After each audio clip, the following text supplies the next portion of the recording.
Saudara di studio TVRI Aceh telah hadir Bapak Dr. Insinyur Syahrul selaku anggota Dewan Sumber Daya Air Aceh. Assalamualaikum warahmatullahi wabarakatuh. Apa kabar Pak Syahrul?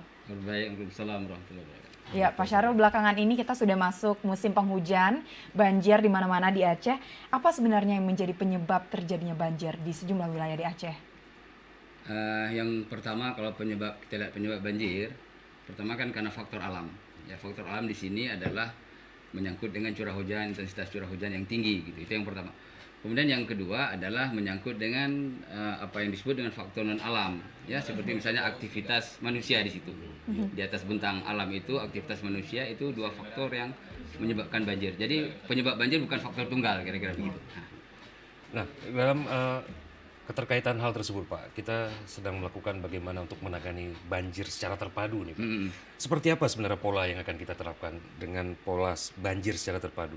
Mungkin punya kiat ataupun punya metode seperti apa yang akan kita terapkan, Pak? Ya, kalau kita lihat kan kejadian banjir itu kan hampir meluas di seluruh wilayah Aceh gitu ya. Nah, sekarang intinya adalah bagaimana kita ada sebuah rencana pengelolaan banjir untuk Aceh gitu. Bagaimana? Mungkin yang kita sebut misalnya master plan master plan tentang banjir ya, master plan pengelolaan banjir. Nah, bagaimana pengelolaan banjir sebenarnya kan menyangkut yang pertama adalah mengenai pengelolaan sumber daya air itu sendiri. Kemudian menyangkut yang kedua pengelolaan tata guna lahan. Nah, itu intinya begitu. Kemudian bagaimana kita juga mengelola risiko terhadap bencana banjir itu. Nah, jadi ada tiga hal sebenarnya yang dikatakan terpadu di sini.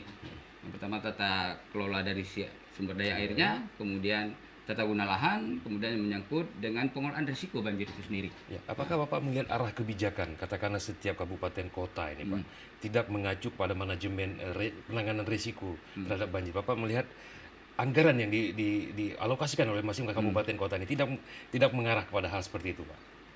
Iya, saya pikir mengarah, tapi tidak komprehensif ya, tidak penanganan yang serius. Kita tahu bahwasanya sepertinya kalau saya melihat itu penanganan banjir lebih kepada tingkatnya reaktif gitu. Jadi ketika ada kejadian banjir kita reaktif kan, tapi bagaimana kita tindak lanjuti yang proaktif gitu. Artinya dari sisi pencegahan banjirnya juga dimulai dari tata guna air gitu ya, atau pengelolaan sumber daya air, kemudian menyangkut dengan penggunaan tata guna lahan. Nah, tata guna lahan ini kan menyangkut juga tata ruang di sini. Yang menyangkut dengan kebijakan-kebijakan yang ada juga. Oke, Pak. Saya pikir begitu. Untuk di Aceh sendiri wilayah-wilayah mana saja ini yang selalu rawan atau hampir setiap tahun pasti terkena banjir?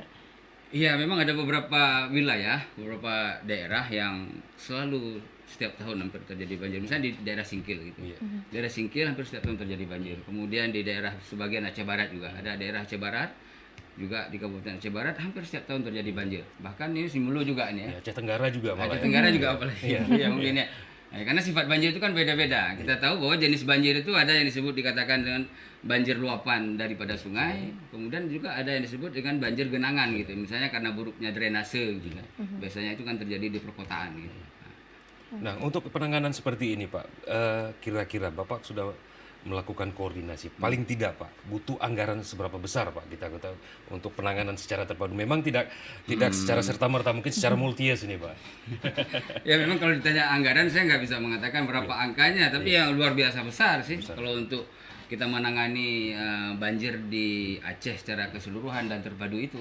Atau paling tidak punya prioritas dulu, Pak, daerah Nah, mana inilah dulu? sebenarnya. Ya, inilah sebenarnya yang harus disusun prioritas. Makanya harus dilihat dulu. Kita buat mapping lah mengenai kejadian banjir itu dari waktu ke waktu di semua wilayah di Aceh. Lalu kita ngambil lah yang mana yang paling prioritas. Kenapa itu dikatakan prioritas? Bisa saja itu menyangkut besarnya atau luasnya sebaran dampak yang terjadi akibat banjir itu. Nah, maka kita ambillah prioritasnya yang mana yang harus didahulukan dibandingkan yang lain. Karena kalau dilakukan secara sekaligus semua impossible boleh dibilang ya. Oke. Ya, Jadi mission dari impossible. pengelolaan banjir terpadu ini strategi apa nih Pak yang sudah dirancang untuk mengatasi banjir ke depannya? Nah, begini. Kami ini kan di Dewan Sumber Daya Air. Jadi di Dewan Sumber Daya Air itu sebenarnya adalah wadah koordinasi yang menyangkut dengan perumusan kebijakan-kebijakan terkait dengan pengelolaan sumber daya air. Nah, salah satu inti daripada pengelolaan sumber daya air itu adalah pengendalian daya rusak sumber daya air. Pengendalian daya rusak air atau sumber daya air. Kemudian di samping itu juga ada menyangkut dengan konservasi sumber daya air. Kemudian lalu juga ada yang kita sebut dengan pendayagunaan atau pemanfaatan sumber daya air itu buat irigasi, buat air minum dan sebagainya.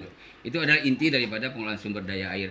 Jadi artinya kita di Dewan Sumber Daya bagaimana kita mewadahi gitu, memberikan semacam perumusan kebijakan apa yang harus dilakukan kita ke depan menyangkut pengendalian daya rusak tadi, yaitu dalam hal ini untuk kejadian banjir tadi gitu. Bagaimana kita mencegah banjir dari awal, bagaimana tata ruang diatur yang lebih baik gitu ya. Bagaimana kemudian yang tidak kalah pentingnya bagaimana sebenarnya peran serta masyarakat nih dan juga dunia usaha tentu saja dalam hal ini untuk pengendalian banjir ini dalam konteks kita pengelolaan banjir ya.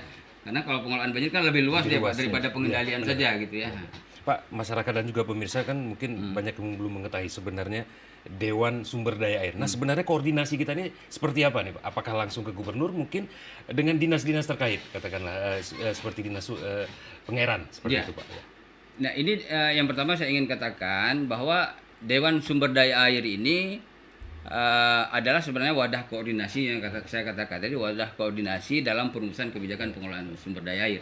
Ini adalah amanah Undang-Undang Sumber Daya Air gitu. Jadi setiap daerah itu sebenarnya setiap provinsi itu harus ada Dewan Sumber Daya Air. Nah, kita Dewan Sumber Daya Air Aceh ini salah satu Dewan Sumber Daya Air yang aktif selama ini. Ya, artinya aktifnya itu dilihat bahwa setiap tahun kita mengadakan sidang-sidang gitu ya. Nah, dilihat dari strukturnya, keanggotaannya itu kan ada dari unsur pemerintah dan daripada juga unsur non pemerintah. Nah, yang ketua umumnya Pak Gubernur sendiri sih sebenarnya. Ya secara ini ya, secara ex officio tentu saja Pak Gubernur sendiri yang menjadi ketua umumnya. Kemudian ketua hariannya adalah Bapak Kepala Dinas Pengairan ya, Pengairan Aceh gitu. Itu sebagai ketua hariannya. Nah, kita di sinilah setiap tahun kita mengadakan beberapa kali sidang untuk merumuskannya. Nah, salah satu merumuskan kebijakan mengenai pengelolaan banjir inilah yang sedang kita lakukan. Jadi ini masih tahap awal, baru mulailah kira-kira saya katakan begitu. Artinya Pak, setiap masukan yang kita berikan bisa pernah nggak langsung dieksekusi oleh pemerintah dalam hal ini, Pak? Ya pernah. Nah, kita Dewan Sumber Daya Air ini telah menghasilkan misalnya kebijakan tentang pengelolaan sumber daya air Aceh. Itu satu, itu menjadi pergub dia. Kemudian yang kedua adalah peraturan gubernur tentang sistem informasi sumber daya sistem informasi hidrometeorologi, hidrologi dan hidrogeologi gitu. Jadi itu sistem informasi yang harus dibangun sebenarnya. Di sini juga salah satu bentuk bagaimana hubungan antar sektor. Ya, karena kan banjir ini seperti saya katakan tadi bukan persoalan tunggal gitu sebabnya. Penyebabnya bukan hal yang tunggal. Jadi banyak faktor di situ. Tata airnya, ya, menyangkut sumber daya airnya, menyangkut dengan tata guna lahannya, juga menyangkut hal-hal sosial ekonomi, semua banyak faktor sekali. Oke, baik Pak. Program pengelolaan banjir terpadu ini kan sedang dirancang begitu Pak ya. Melihat dari upaya-upaya yang sudah dilakukan sebelumnya, yang tadi Bapak sempat katakan juga hanya bersifat reaktif. Ke depan harus seperti apa nih Pak untuk pengelolaan banjir? Ya harus proaktif kebalikannya. Harus proaktif. Jadi harus proaktif artinya bagaimana kita upaya untuk melakukan pencegahan.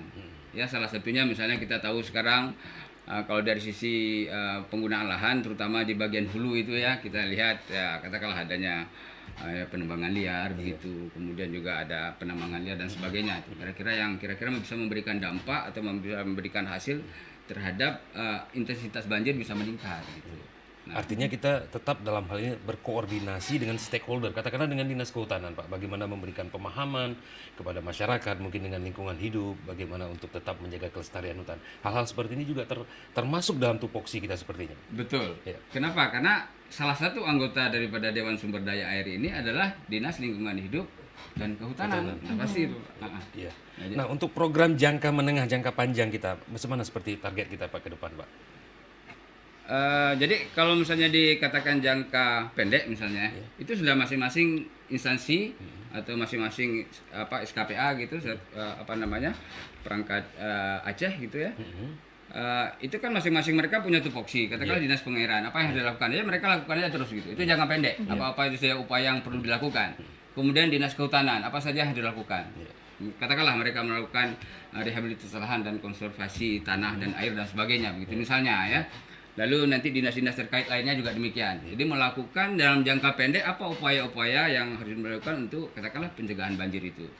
Nanti juga ada BPBA ya, Badan Penanggulangan Bencana Aceh gitu. Mereka kan sudah punya program sendiri. Jadi itu dilakukan dalam jangka pendek.